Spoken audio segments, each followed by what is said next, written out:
Durante el levantamiento popular de octubre del 2019 pasaba esto.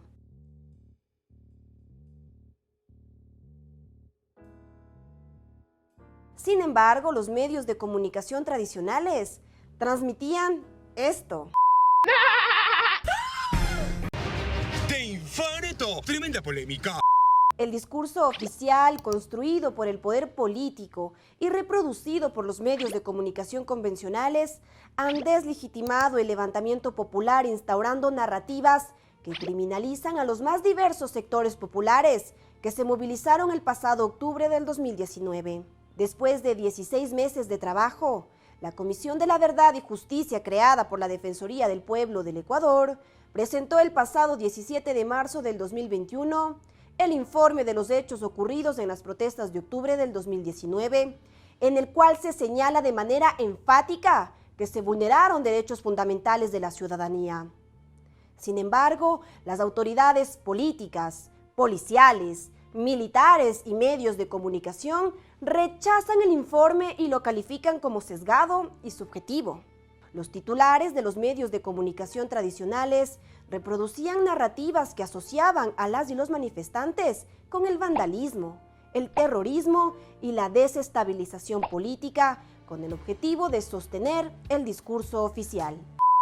Los saqueos, el vandalismo y la violencia demuestran que aquí hay una intención política organizada para desestabilizar el gobierno y romper el orden constituido. Ahora, la historia se repite y las declaraciones son calco y copia de las reproducidas en octubre del 2019. Las autoridades a nivel nacional han manifestado públicamente su rechazo al informe de la Comisión de la Verdad y Justicia con respecto a los hechos suscitados durante el levantamiento popular. El parecer del Ministerio de Defensa y de las Fuerzas Armadas del Ecuador con relación a un informe infame que desdibuja la imagen de una muy respetable institución.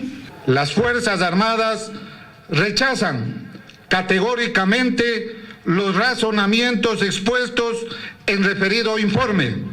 Se pretende posicionar la idea de que la represión no fue de ninguna manera desmedida y que tanto la Policía Nacional como el Ejército hicieron uso progresivo de la fuerza y cumplieron con su deber en el marco de la ley.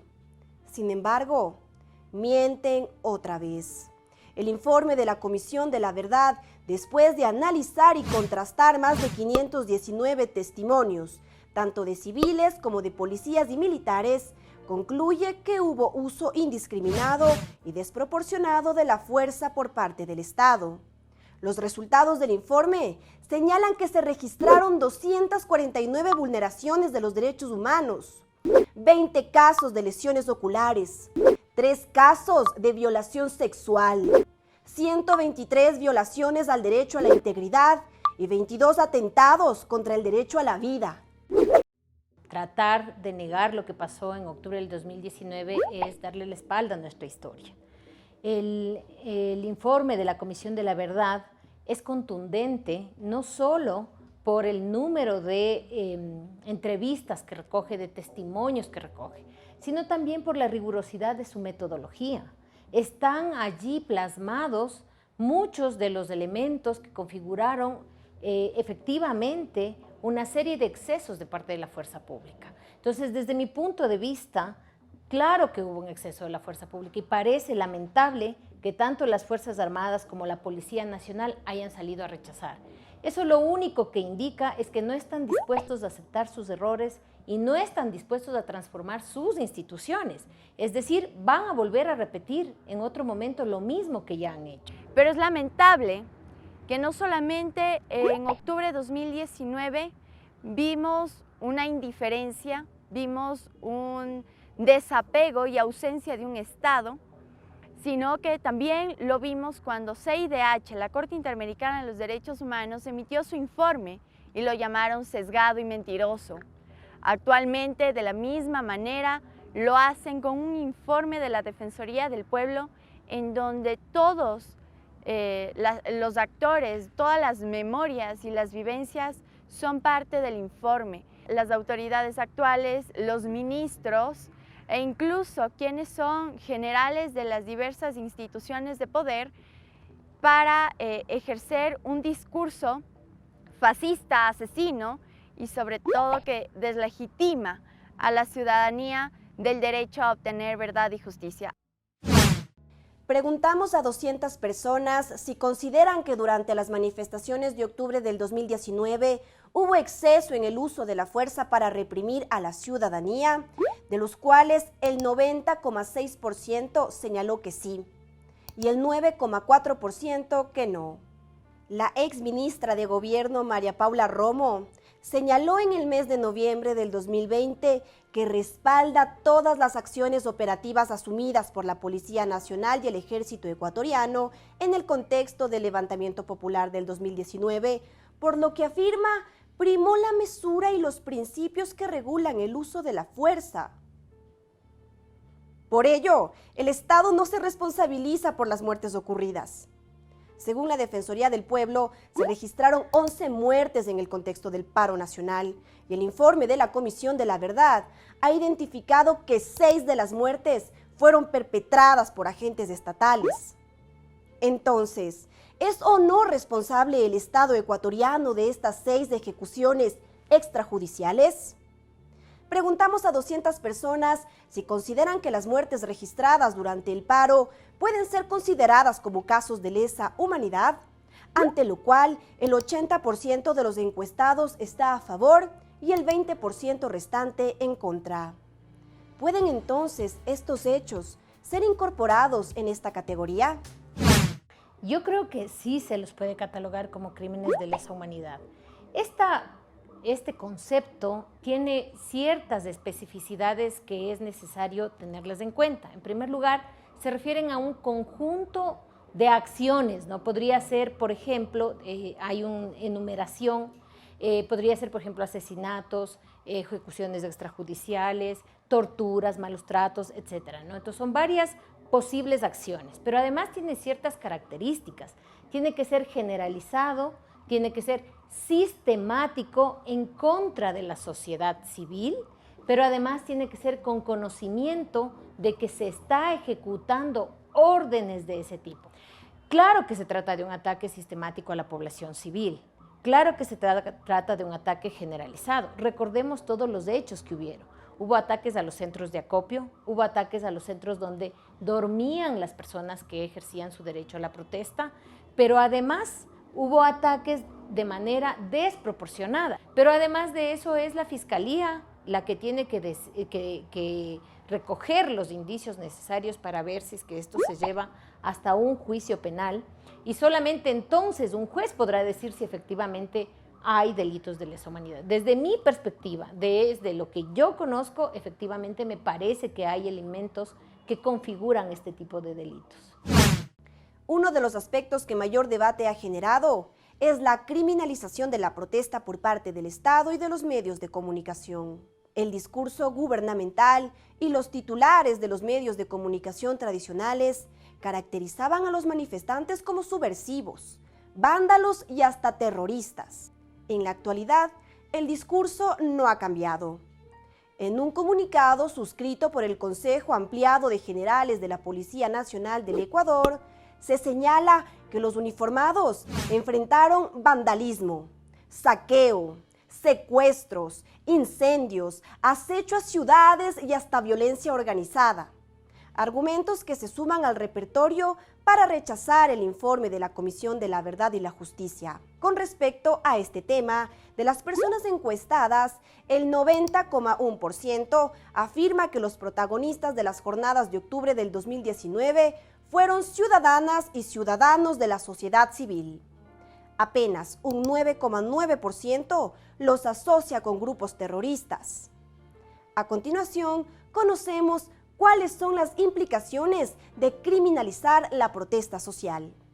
Reprimir de esa manera, simplemente lo que se están cerrando es una de las vías de democratización de la sociedad, porque no es que en el país existen vías institucionales que permitan el procesamiento de los reclamos sociales. muchas veces se ha tenido que hacer a través de las calles, de las manifestaciones, de la protesta social, y así se han conseguido cosas. Por ejemplo, la Constitución del 2008. Cerrar esa vía a través de la represión significa que lo que no les interesa es tener una sociedad abierta, una sociedad democrática. Y lo único que está generando eso es una respuesta mayor, porque lamentablemente, si no hay canales institucionales de procesamiento de las demandas sociales, eso se va acumulando y resulta en un estallido social mucho mayor y peor en las condiciones actuales. El silencio selectivo de los medios de comunicación convencionales con respecto al informe de la Comisión de la Verdad y Justicia de la Defensoría del Pueblo no es novedad. Considerando el papel de los medios tanto en el 2019 como en la actualidad, preguntamos a 200 personas por qué medios se informaron sobre el levantamiento popular, de las cuales el 87,8% señalan que lo hicieron por redes sociales, el 10,7% por televisión y el 1,5% por radio.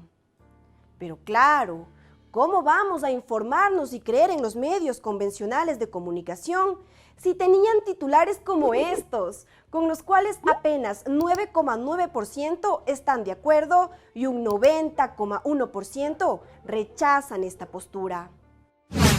Lastimosamente, durante octubre 19 vimos MasterChef y Bob Esponja, mientras nuestros ciudadanos, nuestros compañeros, nuestras compañeras cargadas a sus hijos eran arrastradas, mutiladas, los niños eran desaparecidos y absolutamente no hubo información de todo ello.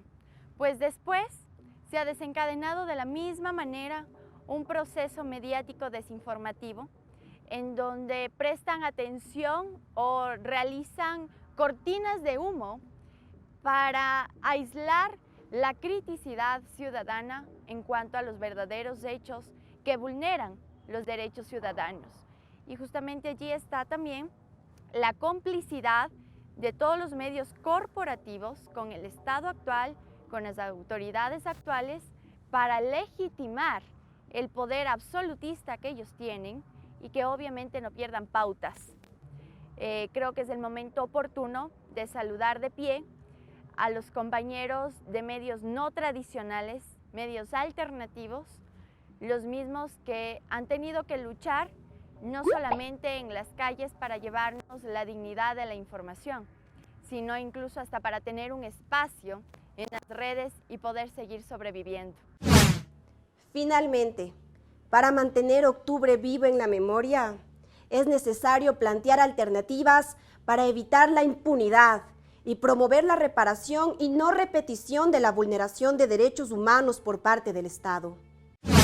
La primera, no dejar en el olvido el informe de la Defensoría del Pueblo, no dejarlo en letra vacía.